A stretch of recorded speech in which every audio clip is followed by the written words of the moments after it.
എന്തിനാ പറയണ്ടത്? രാഹുൽ ഗാന്ധി വന്ന് പറഞ്ഞാൽ പോലും രാഹുൽ മാങ്കൂട്ടം കേൾക്കുന്നത് ഞാൻ വിശ്വസിക്കുന്നില്ല. ഇപ്പോൾ ഏറ്റവും വലിയ നേതാവാണ് അവരുടെ KC വേണുഗോപാൽ. അദ്ദേഹത്തിൻ്റെ ഭാര്യ പറഞ്ഞിട്ട് എന്തായി?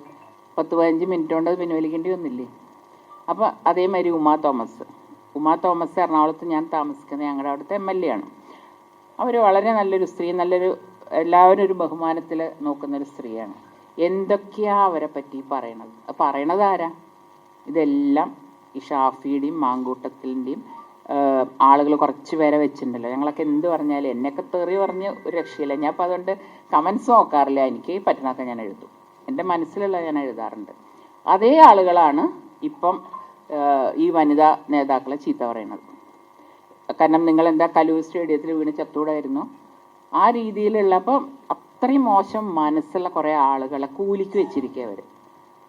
അല്ലെങ്കിൽ ഇത്രയും വൃത്തികേട് ചെയ്തിട്ട് ഈ MLA-നെ പ്രൊട്ടക്റ്റ് ചെയ്യാൻ വേണ്ടിയിട്ട് ഇവരൊക്കെ പറയുന്ന വാക്കുകൾ കേൾക്കുമ്പോൾ ഞാൻ ചോദിക്കണ, കേരളത്തിൽ എപ്പോഴും നമ്മൾ പറയും സ്ത്രീകളാണ് കൂടുതൽ, ഇവരുടെയൊക്കെ ഒരു മനസ്സ് ഇവർക്ക് മനസ്സിലാവണില്ലേ?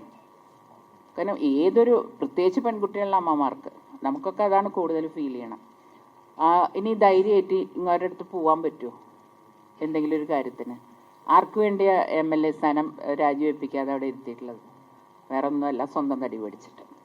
അപ്പോൾ ഇപ്പോഴും ഞാൻ വിശ്വസിക്കണില്ല അദ്ദേഹം രാജിവെക്കില്ല.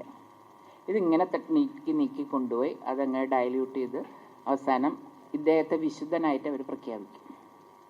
അതാണ് ഉണ്ടാവുന്നത്. ഈ പരാതി പറഞ്ഞ സ്ത്രീകൾ മോശക്കാരും ഇത് ചെയ്ത ആള് വിശുദ്ധനാവും. അതാണ് കോൺഗ്രസ് പാരമ്പര്യം.